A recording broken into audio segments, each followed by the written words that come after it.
I'm getting old, and one day I've got to quit, go home, and see these young fellows coming on who's ready and preparing themselves to pick up where I leave off.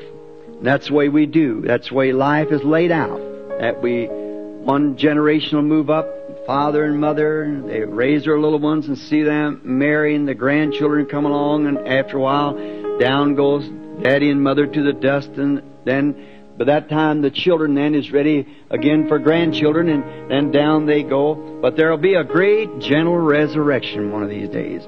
We'll all be called into the presence of God to give an account for what we have done with what God gave to us, Jesus Christ.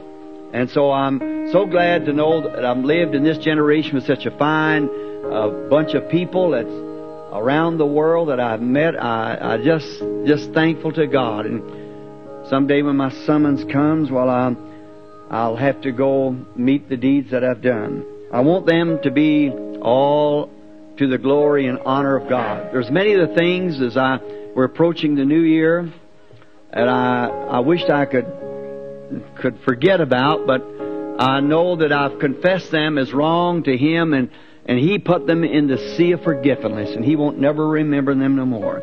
Now see, we're not made that way. We'll always remember. We can forgive one another, but we can't forget about it, because we are made different. But God can forgive it and forget it. He can just wipe it out as though it never was. See, because He has access to that sea of forgetfulness, but we don't. Just think of it, that God cannot even remember that we ever sinned. Think of that. Why are you young folks, what about that? God don't even remember that we ever sinned. He can forget the whole thing and never will be brought into memory anymore.